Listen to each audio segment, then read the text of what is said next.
लोग system of linear equation in two variable के बारे में पढ़ेंगे। तो सबसे पहले general form of a system of linear equation in two variable आप देख सकते हैं a1x plus b1y plus c1 equals to 0 and a2x plus b2y plus c2 equals to 0। अगर हम एक सिंगल इक्वेशन की बात करें तो इसके इनफाइनाइटली मेनी सोल्यूशन होते हैं, क्योंकि इसका ग्राफ हमेशा एक स्ट्रेट लाइन होता है और स्ट्रेट लाइन पे जितने भी पॉइंट्स होते हैं ये सभी इसके सोल्यूशन होते हैं। एक्स वाई के जितने भी पेयर मिलेंगे जिससे ये इक्वेशन सेटिस्फाई होगा वो सब इसके सोल्यूशन होंगे। लेकिन अगर हम लोग एक साथ दो इक्वेशन रखें तो ये एक सिस्टम फॉर्म करते हैं। तो सिस्टम के अगर सोल्यूशन हुए तो सिस्टम कंसिस्टेंट होता है, अदरवाइज इनकंसिस्टेंट होता है। तो first of all for unique solution condition होता है a1/a2 is not equals to b1/b2।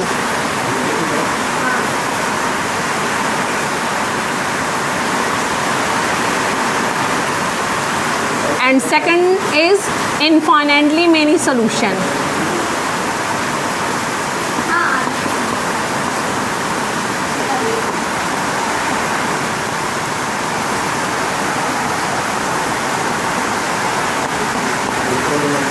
And third one is no solution.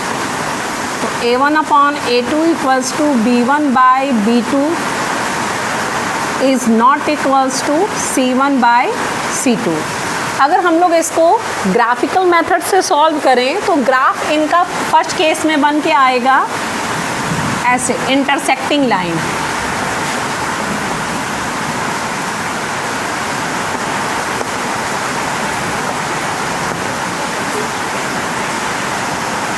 And second case जो है infinitely many solutions parallel lines.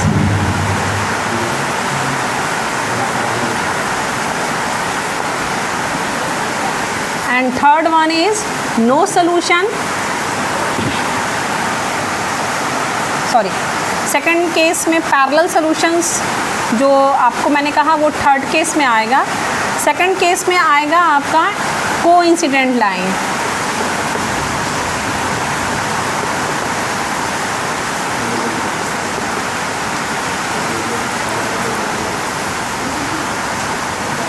And third case में आएगा parallel lines.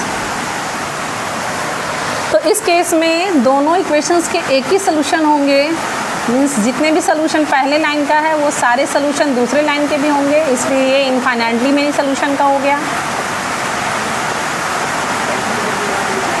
ये आपका no solution हो गया,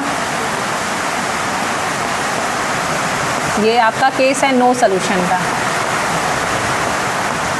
चलिए हर केस में हम एक एक एग्जाम्पल ले लेते हैं। यूनिक सोल्यूशन का एग्जाम्पल अगर लिया जाए तो इसके लिए एग्जाम्पल हो सकता है आपका x plus y plus 2 equals to 0 and 2x plus y plus 3 equals to 0। अगर हम लोग इसको कंपेयर करें a1x plus b1y plus c1 equals to 0 से और इस इक्वेशन को कंपेयर करें a2x plus b2y plus c2 equals to 0 से, तो हम देखेंगे a1 is equal to 1, b1 is equal to 1 and c1 equals to 2 and a2 equals to 2, b2 equals to 1 and c2 equals to 3। यहाँ हम calculate करेंगे a1/a2, सो हमें मिलेगा 1/2। b1/b2 calculate करेंगे 1/1 मिलेगा। तो since a1/a2 is not equals to b1/b2, तो ये केस हो गया आपका यूनिक सोल्यूशन का।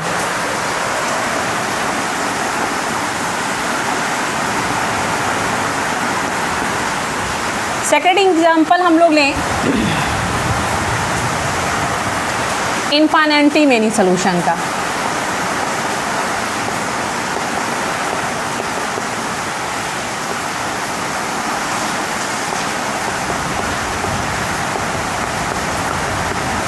तो यहाँ अगर हम लोग कैलकुलेट करेंगे तो a1/a2 मिलेगा आपको 2/4 मीन्स 1/2। b1/b2 कैलकुलेट करेंगे 3/6 1/2 और C1/C2 कैलकुलेट करेंगे तो ये भी आपका 6/12 = 1/2। तो यहाँ भी आपको मिल रहा है A1/A2 = B1/B2 = C1/C2 means 1/2। So infinitely many solution. Third case है नो सोल्यूशन। तो नो सोल्यूशन का जो एग्जाम्पल होगा कुछ भी बना सकते हैं।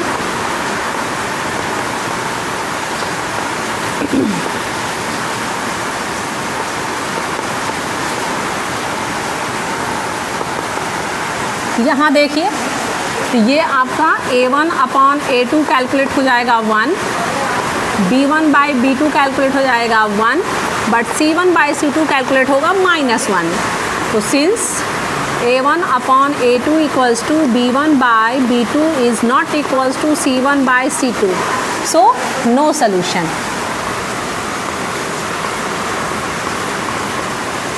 ओके, अब हम लोग बात करते हैं कि अगर किसी सिस्टम के सलूशन हैं तो उनको सॉल्व करने के कौन कौन से मेथड हैं। मैंने पहले ही बात किया ग्राफिकल मेथड है, तो ग्राफिकल मेथड तो है ही, लेकिन अब हम लोग बात करेंगे अलजेब्रिक मेथड, जो कि बहुत ज़रूरी है जानना। ग्राफिकल मेथड के लिए ग्राफ पेपर होना चाहिए। ईच लाइन को प्लॉट करने के लिए हम लोग 3 पॉइंट्स बनाते हैं और उससे हम लोग उसको लोकेट करके ज्वाइन करते हैं तो ग्राफ बनता है। तो अगर ग्राफिकल मेथड बताना है तो ठीक है, पहले हम लोग आ जाते हैं अलजेब्रिक मेथड पे। फर्स्ट मेथड है आपका सब्स्टिट्यूशन मेथड। जैसे इक्वेशन है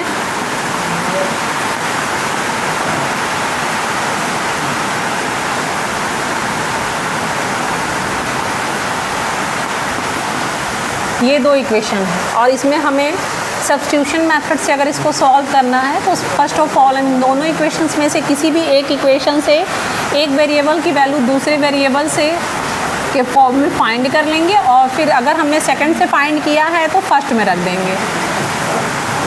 फ्रॉम इक्वेशन 2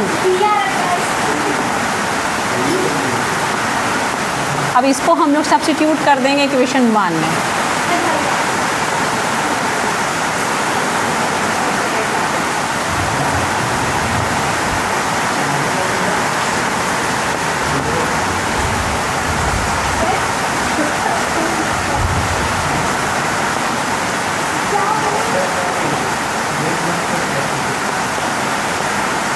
इससे क्या होगा, इक्वेशन एक वेरिएबल के फॉर्म में आ जाएगा और हम लोग इसको सॉल्व कर लेंगे।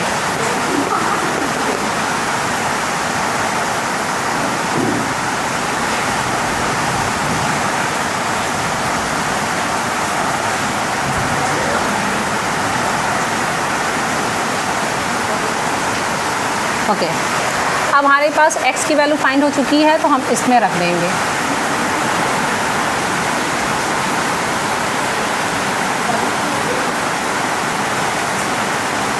x की वैल्यू सब्स्टिट्यूट कर दीजिए।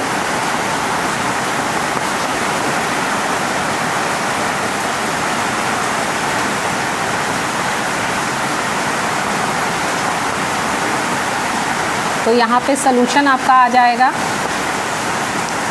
x = 8/3 and y = -13/3। अब ये सलूशन इस इक्वेशन का है या नहीं है, उसके लिए हम लोग क्या करेंगे, इसको सब्स्टिट्यूट करके देख लेंगे इक्वेशन सेटिस्फाई कर रहा है कि नहीं। अगर हम इसको यहाँ पे रखेंगे तो ये बन जाएगा आपका 16/3, यहाँ रखेंगे तो -13/3।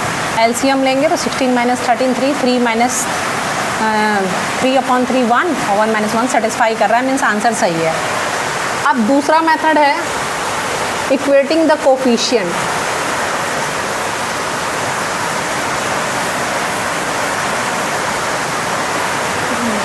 तो ये सब अलजेब्रिक मेथड है जो मैं आप लोगों को बता रही हूँ।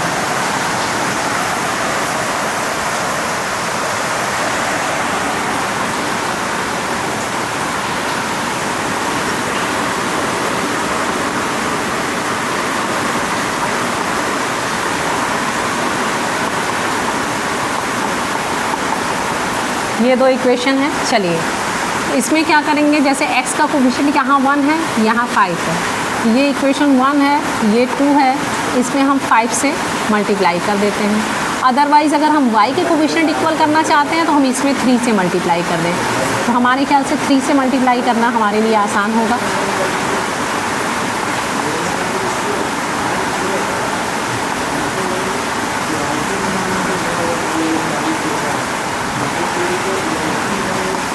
ओके, सब्ट्रैक्ट कर दीजिए।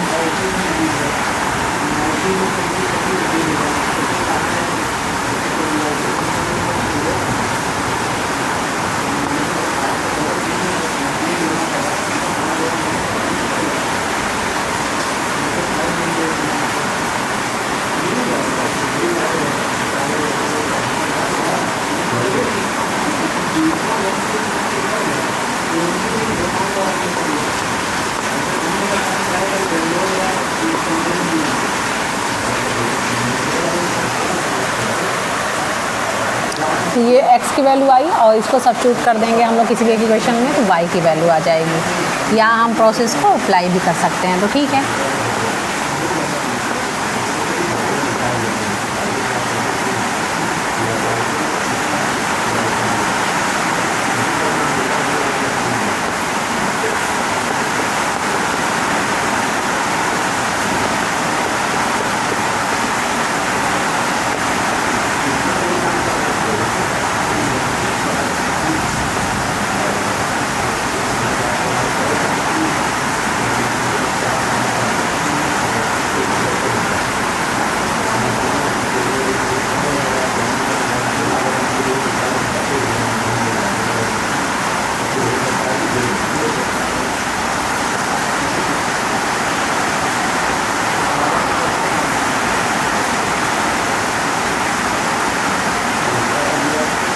सोल्यूशन आ गया आपका x is equal to 57/14 and y is equal to -75/14।